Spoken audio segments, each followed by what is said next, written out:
We are joined now by Ryan Girdusky, National Populist Newsletter, founder of the 1770 Project PAC. And I've been reading his Substack, I believe it is, which has a lot of data and analytics as it pertains to election data. Ryan, I want to start with this. I think I read this on Friday of last week or thereabouts, maybe over the weekend. You went into the crosstabs and kind of looked at the data coming out of Pennsylvania, and you've compared it to 2016 and 2020. And your theory of why these polls drastically under reported Donald Trump's strength in 16 and 20 is older white voters being underrepresented and not accurately reflected in poll results. Walk our audience through it. I found it to be a really persuasive argument. Right. So on the National Populist newsletter on Substack, which is my Substack, Nate Cohen, who runs the New York Times polling stuff at Siena University, they had Trump tied nationally, but losing Pennsylvania by 4. And the big question was why. Nate Cohen even went through Twitter and again was responding to people saying, well, it's not through this subgroup, it's not through this subgroup. And the group he never mentioned was seniors. In the New York Times Siena poll nationally, Trump is winning seniors by 6. This is a group that he won them by 4 last time, and he won them by, I think it was 9 the time before then. Seniors have voted Republican in every election, majority in every election, going back at least 25 years. So it is a very good assumption to say seniors will be voting Republican this time as well.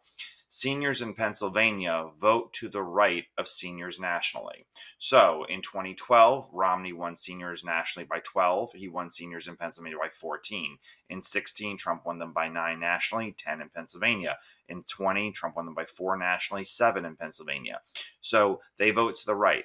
In the New York Times Siena poll, Trump was winning seniors nationally by 6, but losing seniors in Pennsylvania by 3.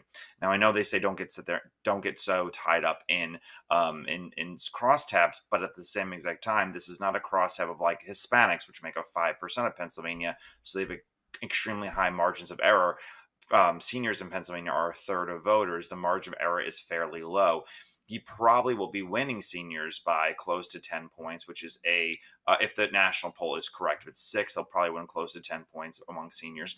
And that 13-point difference is the margin between him winning or losing. And I only made a big point of the New York Times poll is because in all these polling aggregators, Nate Silver, Road to the White House, The Economist, the New York Times Siena poll put a lot of weight into that polling institution. So when they all sit there and say, well, Harris is favored to win Pennsylvania, a lot of it is because of the New York Times Siena poll, which I think personally has this flaw of not correctly weighting the senior vote. And it's the same mistake, I mind you, that they made in 2020 and in 2016, but more especially in 2020 when they were looking at how Biden and Trump were going to do. It was the same exact group because liberal seniors, older liberals who like listen to Rachel Maddow every day and think she's the voice of God, really love to tell strangers their opinions on Donald Trump. Ryan, if you had to assess whether the Kamala campaign is based on the data aware that they are behind, they obviously won't say that. Is it clear enough, you think, that they would know, even if they won't say it publicly, that they're trailing? And also, what's your assessment of Kamala with women? So that's a really great question about Kamala with women, because the perception out in the media, and I guess the perception for even myself as a voter, was that Kamala is going to break all these numbers with women, record-breaking support among women. And I decided on the Substack, National Populist Newsletter Substack, to break down all the polling. And I broke it down between 2 sets of polls. Polls that have Kamala surging with more than a 4% margin of victory nationwide, and polls that have a very, very close election. And shockingly, Kamala performs with women the same exact way in both sets of polls. She beats Donald Trump on average by 15 points, no matter if the race shows it being very tied or the race shows it Kamala blowout. The polling difference is not among women. She does not perform any better with women than Joe Biden did or Hillary Clinton did. They both had about a 15-point margin over Donald Trump in 2020 and 2016, respectively. So she is not winning over many new women voters. This whole perception that there's this army of pro-choice women who never voted before and they're voting for the very first time, that one isn't true historically, but two, it's not even in the data this time. The entire difference is among men. The big question is Donald Trump going to perform his Joe Biden numbers among men when he won men by a 4-point margin or somewhere around there? Or is he going to perform among men like he did against Hillary Clinton, which was an 11-point margin? That's the entire really difference. And they break into different subcategories like black men, Hispanic men, yada, yada, yada. But it's the question of men. Is how well is Donald Trump performing with men? Is this the man election? Because with women, it seems fairly unchanged completely. When it comes to the voting data, look, we're starting to see early votes come in. A lot of states do not have voter registration by political party, like Virginia. Virginia has already had 150,000 people vote in it, but we don't know if they're Republicans or Democrats because they don't register voters by party. We just know if they're conservative districts or they're liberal districts. In a lot of conservative districts, early voting turnout is over 100% of where it was in 2020 this time. And in some liberal districts, they have hit that point and they've even surpassed it, like in Fairfax City.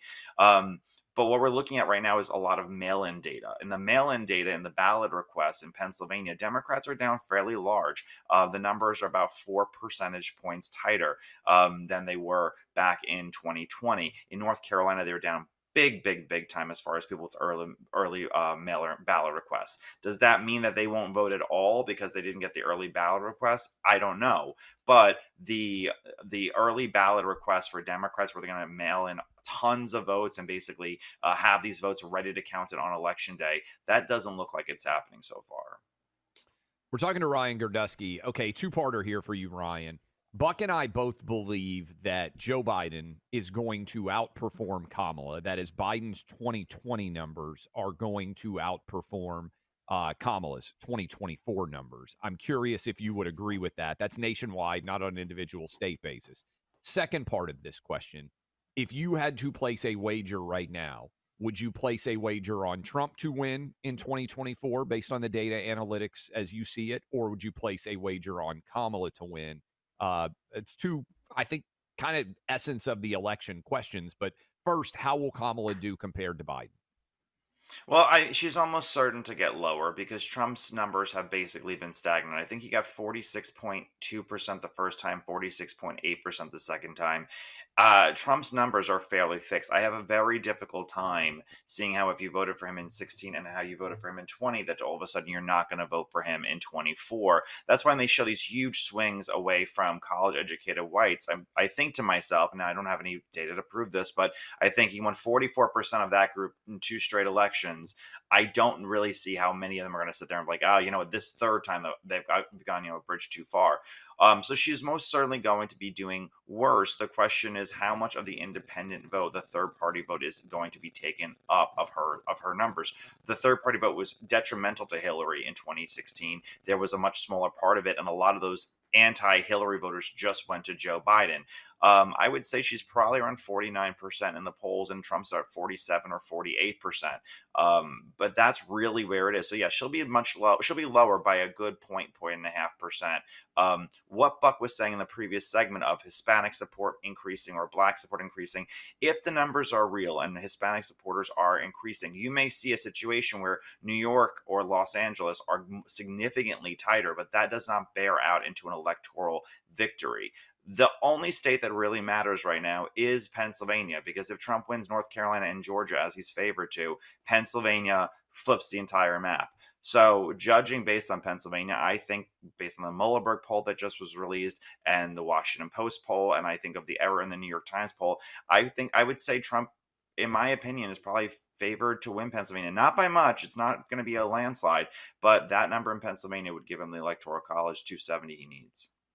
And who would the votes be, assuming Trump is ahead and does end up winning in Pennsylvania, Ryan?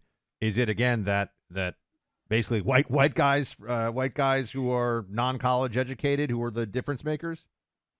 You're going to see an uptick in places like, yes, one, the white vote in Pennsylvania matters immensely, especially the senior vote. But you see the numbers and registrations moving significantly. I think in one county, they say there's 4,000 more registered people that they not tabulated yet. You're going to see Trump uppick in Hispanic cities and secondary cities like Reading, like Lancaster, like Bethlehem. These have huge Hispanic populations. They experience 15 to 20 point swings from 16 to 20. You'll see that again, probably maybe at a smaller level, but you'll still see an upswing in those areas. You won't see the numbers coming out of Pittsburgh and Philly that I think people are expecting to sit there and see. And then Trump is going to have to do his 16 numbers in rural counties and manage to have enough medium to big size county victories, Erie County, Lancaster County, York County, to upset and upstage the numbers coming out of the collar counties, Delaware County, for example, or Montgomery County. Montgomery County is the big one. It's an absolute Republican killer, is Montgomery County. So if Kamala breaks out of Montgomery County with a 40-45 point victory, that will be a very, very hard number to overcome. But if Trump is the Virginia stuff, by the way, Ryan, sorry to interrupt you again, but this is really, okay. I'm very curious. Virginia seems much closer than a lot of people would have anticipated at this point. I believe Governor Youngkin has a 60% approval rating in the state, which for a Republican in a state like Virginia is really solid. Is Virginia a long shot for Trump, or is it not a shot for Trump?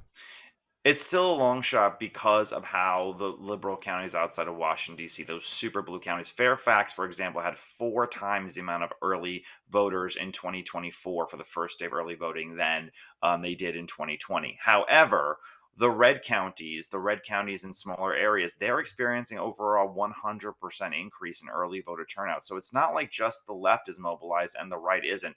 They both are equally mobilized. We have to just see where those key demographics are breaking. How much are Hispanics breaking? Are Black men breaking? And how much are men period breaking? Because the women numbers are very, very fairly even, as I said in the top of the segment. The women numbers aren't where it's moving. It's about men. Do men come out for Trump in the numbers that some of the polls that say it's a tied election do, or do they kind of are they lackluster? Are they Joe Biden levels where they underperform what expectations or hopes would be from the Trump campaign? We're talking to Ryan Girdusky. By the way, my theory on that is there's a lot of people fed up with election advertising, and as soon as they can get their vote in, whether it's red or blue, they just want to get the ballots done, and then they're like, I'm out. I'm not paying attention to this anymore. That's one theory that I have. Okay, Ryan, last question for you.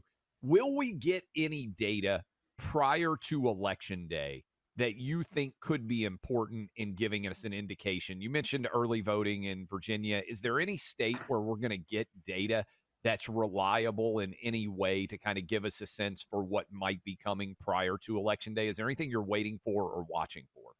So the Republican early vote right now in Pennsylvania is 26%. It was lower. I think it was maybe 27%, but the Democratic vote went from 70 to 63. So I think those are the numbers. They're roughly around the numbers. So the numbers in the early mail-in votes in Pennsylvania are 5 points more favorable to Republicans than they were 4 years ago. I want to see where that trend is moving. If Republicans can easily cross 30 or maybe 31% and Democrats can fall under 60%, that's an extremely, extremely good sign for Trump. He's winning in the early mail-in ballot requests in a number of small counties. I also want to see partially where the Amish counties are, heavily Amish areas are polling it, because they are apparently having this big get out the vote effort on the part of Amish voters. Pennsylvania is where it's all at. So that's why I want to see Pennsylvania's early ballot request. There's already 1 million. I want to see how far it goes and how high percentage-wise Republicans go up and Democrats go down. Ryan, appreciate the time, my man. Encourage all of you to go follow Ryan on Twitter. By the way, we didn't even mention it. Great job of late on CNN. It's been fun to see you taking a sword to some of these awful arguments. So you thank you. Yeah. Appreciate it. So check out Ryan's work at his Substack and go follow him on social media. We'll share that certainly on clayandbuck.com. Thanks, Ryan. Thank you. Look, tomorrow I'm going to give you a winner. Buck, I'm happy. I can feel it in the cosmos with Prize Picks. Can I just jump in really quickly? Because you feel sorry for me because of how expensive you've been lately, sir, and I need to make some money with your Prize Picks. So go ahead. After what Buck had to spend on my very understated, not to draw attention to it, bet stake down in Miami on Sunday night, I feel compelled to give you all a winner at Prize Picks. I'm going to be down. I can't wait, actually. It's an amazing game. Alabama hosting Georgia. I may have some picks on Friday for you in that college football game. But go ahead and get signed up right now so you are ready to play either with us or against us when it comes to Prize Picks. You go to prizepicks.com, you put in my name, Clay, you get $50 when you play $5. More or less, a variety of different players. We're going to give you a winner. I'm telling you tomorrow, and I'm also going to give you one Friday. And I want you to be signed up and be able to play along, whether you live in California, Texas, Georgia, maybe you're feeling left out, Florida, 30 different states you can play in. Just use my name, Clay, and you get